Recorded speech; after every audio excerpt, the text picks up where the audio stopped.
దిష్టి బొమ్మలను ఎందుకు పెడతారు? చాలా చోట్ల మనం దిష్టి బొమ్మల్ని చూస్తూ ఉంటాం. పొలాల్లో దిష్టి బొమ్మల్ని పెడతారు. ఎందుకు అంటే పంటని నాశనం చేయడానికి, అక్కడికి పక్షులు రాకుండా ఉండడానికి భయంకరంగా ఉండేలాగా దిష్టి బొమ్మను పెడతారు. ఆహా, పంట బాగా వచ్చింది, ఏపుగా పెరిగింది అని 10 మంది దృష్టి పడకుండా ఉండడానికి కూడా పెడతారు. కొత్తగా ఇల్లు కడుతున్నప్పుడు కూడా చుట్టూ కూడా ఏదైనా ఒక కర్టెన్ లాంటిది పెట్టి లోపల నుంచి పైకి కనిపించేలాగా ఒక దిష్టి బొమ్మను పెడుతూ ఉంటారు. అబ్బా, బిల్డింగ్ ఎంత బాగా కడుతున్నారని వచ్చిపోయే వాళ్ళ దృష్టి, చెడు దృష్టి దాని మీద పడకుండా ఉండడం కోసం పెడుతూ ఉంటారు. అంతేకాదు, ఆఫీసులు కానీ కొత్తగా ఇళ్ళు కట్టుకొని ఇంటి ముందర ఒక గుమ్మడికాయని పెడతారు. బూడిద గుమ్మడికాయని పెడతారు. దానికి కళ్ళు ముక్కు అలంకారం చేసి అక్కడ పెడతారు. ముఖ్యంగా గుమ్మడికాయని ఎందుకు పెడతారు అంటే, ఇక్కడ బూడిద గుమ్మడికాయని పెట్టాలి. చీపి గుమ్మడికాయ, మంచి గుమ్మడికాయ అంటారు, దాన్ని పెట్టకూడదు. ఎందుకంటే ఏదైనా చెడు దృష్టిని కానీ దోషాల్ని కానీ తీసే శక్తి ఈ గుమ్మడికాయకే ఉందిట.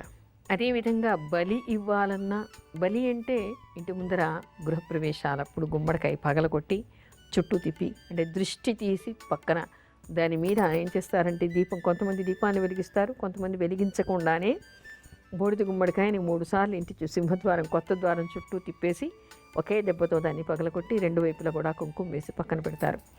ఏమిటంటే వచ్చినటువంటి వాళ్ళందరికీ కూడా దాని మీద భయంకరంగా కనపడుతూ ఉంటుంది. అది ఎర్రగా కుంకుమ పోసి పక్కన కనపడుతూ ఉంటుంది. దాని మీద దృష్టి పడింది అంటే వాళ్ళ దృష్టి దాని మీద పడుతుంది తప్ప ఇంటి మీద చెడుగా పడకూడదు అనేటువంటి భావనతో చేస్తూ ఉంటారు.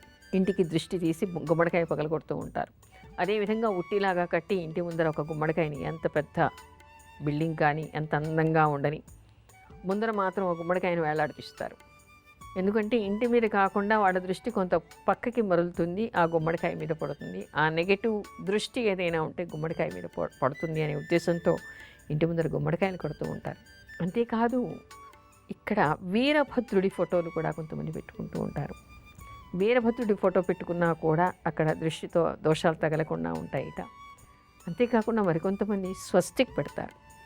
స్వస్తిక్ పెడితే శుభకరంగా ఉంటుంది, దోషాలు పోతాయి అనే దాంతో స్వస్తిక్ని పెడతారు. ఇంకా అన్నిటికంటే మనకి పూర్వకాలం నుంచి సాంప్రదాయంలో చెప్పేటువంటి అత్యంత ముఖ్యమైనటువంటి విషయం, ఆది నుంచి వస్తున్నటువంటి విషయం ఏంటంటే గణపతి విగ్రహాన్ని పెట్టుకోవడం.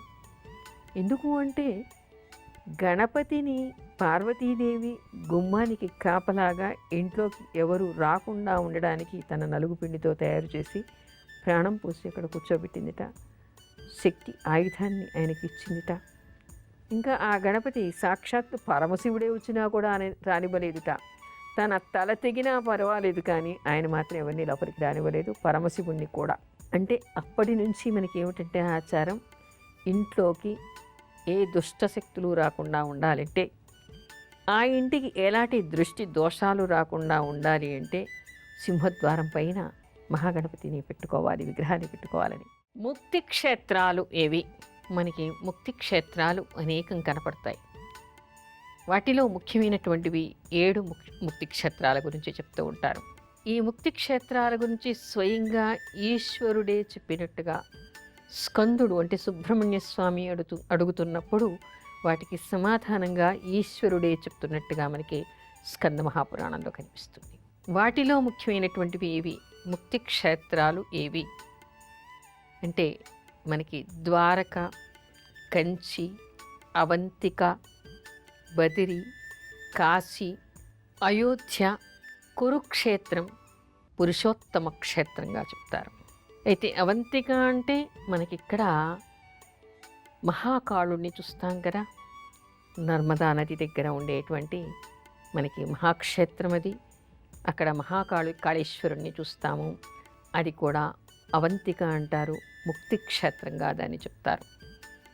సాక్షాత్తు పరమశివుడే చెప్పాడుట. ఏమని అంటే, ఎవరైతే అసి వరుణ అనేటువంటి మధ్యలో కలిగినటువంటి 5 కోసుల దూరం ఉండేటువంటిది అత్యంత మహాపుణ్యక్షేత్రము అవిముక్తేశ్వర క్షేత్రము.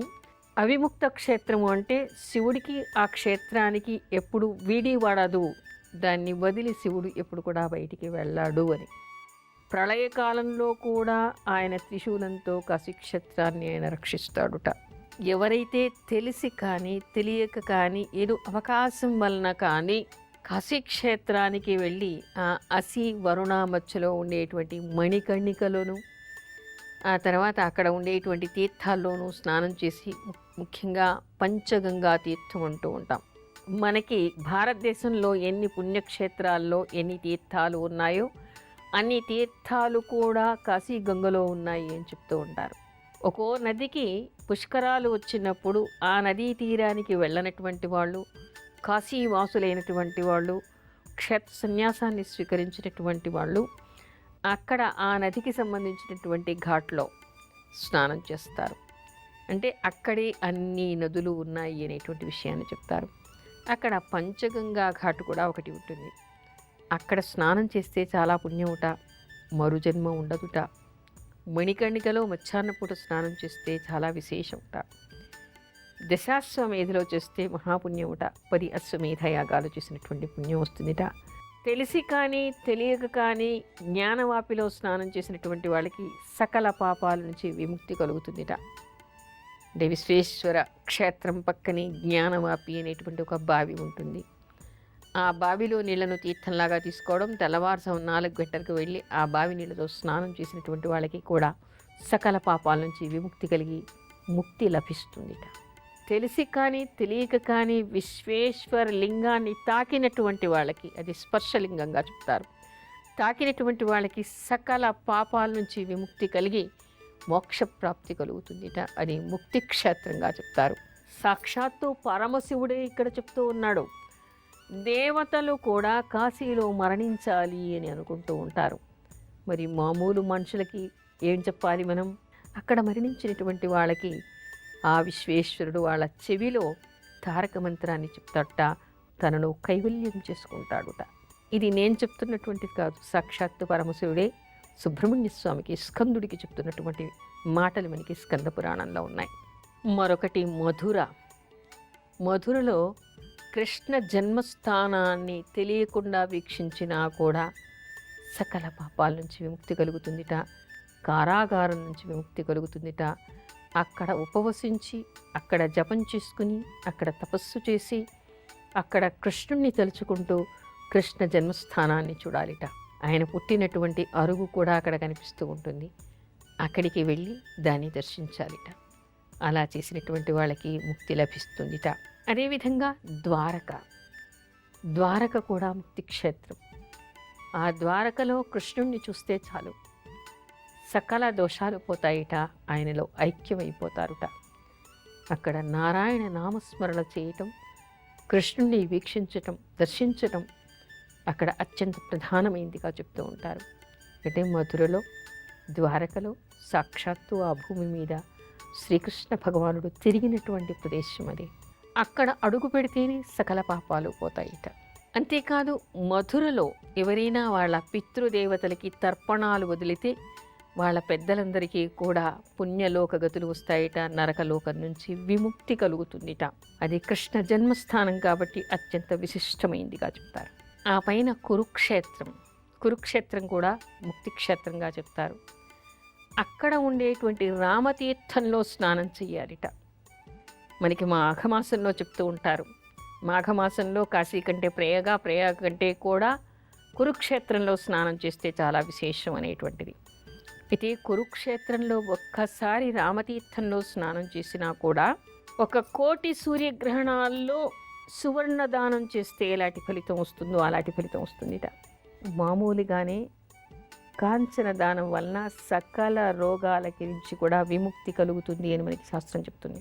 రకరకాల దేవతా విగ్రహాలని బంగారంతో చేయించి దానం చెయ్యాలని, లక్ష్మీనారాయణ ప్రతిమ దానం చేయాలని, శివపార్వతుల ప్రతిమలు దానం చేయాలని,